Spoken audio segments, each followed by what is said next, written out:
It was a dark and stormy night, the kind that sends shivers down your spine and makes you question every decision you've ever made. I was just a college student trying to make ends meet, and one of my part-time jobs was delivering pizzas for a local pizza joint. Little did I know that this particular delivery would turn into a nightmarish experience I would never forget. It all started when the phone rang at the pizzeria. I was the only one on duty that night, so I grabbed the receiver. A deep, raspy voice on the other end ordered a large pepperoni pizza with extra cheese. Nothing out of the ordinary, I thought, and jotted down the address. The delivery was to a remote and isolated cabin on the outskirts of town, a place I'd never been before.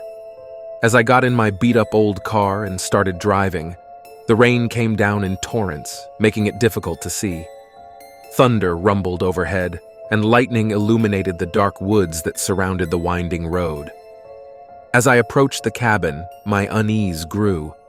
The place looked abandoned, and the only light came from a single flickering porch lamp. The cabin was tucked away in the dense forest, and the trees seemed to press in around it, as if trying to hide it from prying eyes. I parked my car and grabbed the pizza box, stepping out into the rain. My heart pounded in my chest as I walked up to the creaky wooden porch. I hesitated for a moment, wondering if I should just leave the pizza and get out of there, but I needed the money. I knocked on the door and it swung open with a loud, eerie creak. The interior of the cabin was even more unsettling than the exterior. The walls were adorned with strange, arcane symbols, and the air was thick with an unnatural chill. The flickering candles scattered around the room cast eerie shadows that danced on the walls. "Hello?" I called out, my voice trembling. "Pizza delivery!" There was no response. I took a cautious step further into the cabin, my footsteps echoing in the silence. As I ventured deeper into the room, I noticed a strange, foul odor that made my stomach turn. Then, I saw him. A man, or at least what used to be a man, was sitting in a tattered armchair in the corner of the room. His skin was pale and waxy, and his eyes were milky white, staring straight ahead, unblinking. He looked like a corpse, but I could see his chest rise and fall in shallow breaths. I was about to bolt out of there when a voice echoed from the shadows behind me, freezing me in my tracks. "Ah, you've brought the pizza," the voice said, dripping with malice. I turned slowly to see another figure emerging from the darkness. It was a woman, or at least, she appeared to be a woman. Her hair hung in tangled, wet strands around her face, and her clothes were tattered and soaked through. But what made my blood run cold were her eyes. They glowed with an unnatural, otherworldly light. She reached out a bony hand, her fingers unnaturally long and slender, and took the pizza box from me. Her cold, clammy touch sent shivers down my spine. "Thank you for coming," she said, her voice a twisted mockery of sweetness. "We've been waiting for you." I tried to back away, but my feet wouldn't move. I was paralyzed with fear as she opened the pizza box and revealed its contents. The sight that met my eyes made my stomach churn. Inside the box was not a pizza, but a grotesque and pulsating mass of flesh, writhing with unnatural movement. It was covered in slimy, wriggling tendrils that reached out and latched onto the woman's hand. I finally found my voice, and it came out in a strangled scream. "What is that? What have you done?" The woman smiled, revealing rows of sharp, pointed teeth. "Dinner!" she hissed. With a sickening squelch, she tore a chunk of the fleshy mass and shoved it into her mouth. I watched in horror as she chewed and swallowed, her eyes never leaving mine. I finally broke free from my paralysis and turned to run, but the man in the armchair lunged at me with surprising speed. His cold, clammy hands closed around my throat, and I gasped for breath as he squeezed the life out of me. The woman approached, still chewing, and whispered in my ear, "You're not going anywhere, my dear. You're our delivery now." As my vision blurred and darkness closed in around me, I realized with a sickening certainty that I was not going to make it out of that cabin alive. I had delivered a pizza to hell itself, and now I was paying the price. The last thing I heard before everything went black was the woman's laughter, a chilling sound that echoed in my nightmares for years to come. And as I slipped into unconsciousness, I couldn't help but wonder if the legends of the cabin in the woods were true, and if anyone would ever discover the horrifying truth of what happened that night.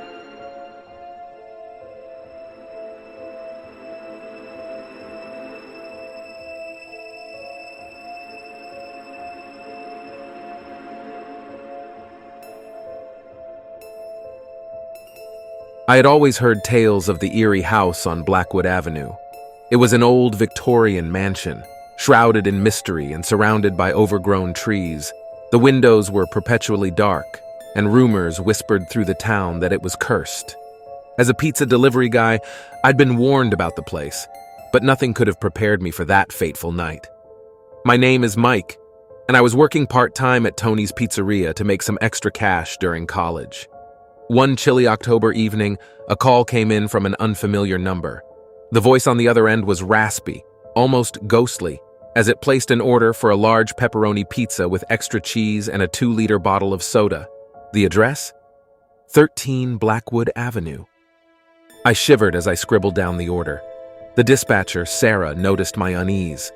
"You've heard the stories about that place, haven't you?" she asked, her voice filled with concern. I nodded. "Yeah, everyone in town has. They say it's haunted or something." Sarah leaned in closer, her eyes wide with excitement. "You know, there's a $1.50 tip in it for you if you actually make the delivery." I hesitated for a moment, thinking about the extra cash, but then my curiosity got the best of me. "All right, I'll do it." With the pizza box securely in hand, I climbed into my car and set out for Blackwood Avenue. The night had grown darker, and a dense fog had rolled in, further obscuring the road ahead. The GPS led me through winding streets until I finally arrived at the ominous address. The mansion loomed before me, its towering presence casting a long shadow over the cracked cobblestone driveway. The house was even more imposing up close, with ivy crawling up its walls and a large wrought iron gate that groaned eerily in the wind. As I approached the front door, I couldn't shake the feeling that I was being watched. My breath misted in the cold air, and I could hear the distant hoot of an owl. I hesitated for a moment before mustering the courage to ring the doorbell. The bell's chime echoed through the house, and I waited, my heart pounding in my chest. Minutes passed, but there was no sign of anyone coming to the door. Just when I was about to turn and leave, the heavy door creaked open slowly, revealing a dimly lit interior. "Hello?" I called out, my voice trembling. "Pizza delivery!" No response. I cautiously stepped inside, the smell of dampness and decay wafting through the air. The place was filled with antique furniture draped in dusty sheets, and cobwebs hung in every corner. A shiver ran down my spine as I ventured further into the gloomy mansion. "Maybe they're just playing a prank," I muttered to myself, trying to reassure my racing heart. I followed the faint sound of classical music to a grand ballroom. The room was bathed in an eerie blue light, and a vintage gramophone played music from a bygone era. At the far end of the room, I saw a table set for one, with a single chair pushed back as if someone had just risen from it. "Hello?" I called out again, my voice cracking with fear. "Pizza delivery!" Still no response. I approached the table, my footsteps echoing in the cavernous room. The pizza was untouched and the soda bottle remained sealed. It was as if someone had placed the order and then vanished into thin air. Suddenly, a cold breeze swept through the room, extinguishing the candles that adorned the table. Darkness enveloped me and panic set in. I fumbled for my phone, desperately trying to turn on the flashlight. As the beam of light cut through the darkness, I saw a shadowy figure standing at the far end of the room, its back to me. The figure was tall and dressed in tattered, old-fashioned clothing. "Who's there?" I stammered, my voice quivering. The figure didn't respond. Instead, it slowly turned to face me, revealing a pallid, skeletal face with hollow eyes that seemed to glow with an otherworldly light. I stumbled backward, my heart pounding in my chest. The figure began to advance toward me, its movement slow and deliberate, as if it were floating on air. Panic overcame me, and I turned and ran, the beam of my flashlight cutting through the darkness as I sprinted through the house. I could hear the figure following me, its footsteps echoing ominously.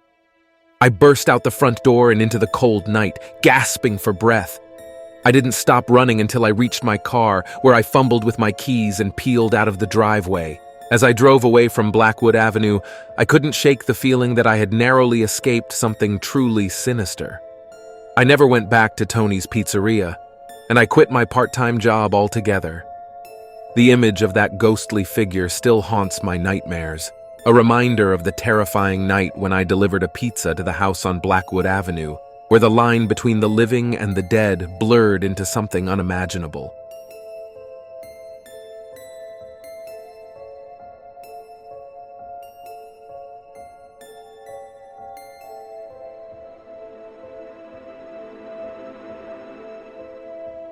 I'll never forget the night I experienced a pizza delivery that still sends shivers down my spine. It was a chilling, rainy evening, and I was a high school senior, eagerly counting down the days until graduation. My friends and I decided to celebrate the end of our exams with a horror movie marathon, and what better way to accompany it than with a stack of piping hot pizzas.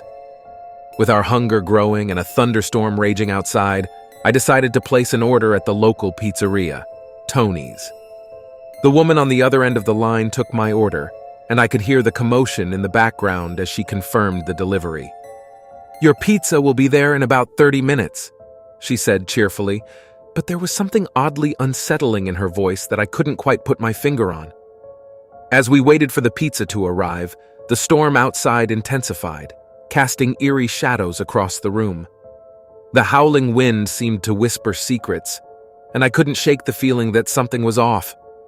It was as if the darkness outside had seeped into my living room, and I could see the unease in my friend's eyes as well. Finally, after what felt like an eternity, we heard the distinct sound of a car pulling up to my driveway. I jumped up and rushed to the window, expecting to see the delivery guy from Tony's. To my surprise, there was a beat-up old sedan parked outside, its headlights casting an eerie glow in the rain. A feeling of dread washed over me as I watched the driver step out of the car. He was a tall, slender man wearing a tattered, oversized trench coat that seemed out of place on a rainy night. His hat was pulled low, concealing most of his face, and he moved with an eerie, deliberate slowness. I glanced at my friends, who were equally puzzled and uneasy about this unexpected visitor. I decided to go outside and confront the man, despite my friends' protests. As I opened the front door, the wind and rain rushed in, making me shiver. The stranger stood by his car, staring at me with piercing, cold eyes. "You ordered a pizza?" he asked, his voice oddly monotone. "Yes," I replied cautiously, my voice quivering. "From Tony's." He didn't say anything, but he reached into his coat pocket and produced a crumpled receipt. It was indeed from Tony's, but something about it seemed off. The ink on the receipt was smeared and the phone number was barely legible. "Can I see the pizza?" I asked, hoping to put an end to this bizarre encounter. Without a word, the man opened the trunk of his car, revealing a stack of pizza boxes. The aroma of melted cheese and pepperoni wafted out, confirming that this was, in fact, our order. But as he handed me one of the boxes, I noticed something peculiar. The box was damp, and it felt strangely cold, as though it had been sitting in a freezer. My friends joined me at the door, their eyes locked on the strange delivery man. We paid him for the pizza, and he handed over the rest of the boxes without a word. As he turned to leave, I couldn't help but ask, "Aren't you going to wait for the tip?" He turned back, and a sinister smile crept across his face. "Oh, don't worry about that. I've already been tipped." With that cryptic remark, he got into his car and drove off into the stormy night, leaving us standing in the doorway, puzzled and unnerved. We returned to the living room, still shaken by the strange encounter. The pizza boxes sat on the coffee table, but none of us felt like eating. The unease in the room had grown into a heavy, palpable tension. Curiosity got the better of me, and I decided to open one of the pizza boxes. What I saw inside made my blood run cold. Instead of a hot, cheesy pizza, the box contained a pile of old, weathered photographs. They were faded and wrinkled, depicting scenes of what appeared to be different families enjoying pizza. But there was something deeply unsettling about these pictures.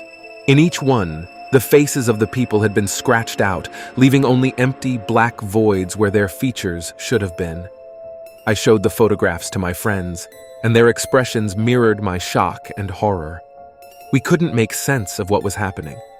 Why had we received a stack of creepy photos instead of the pizza we ordered?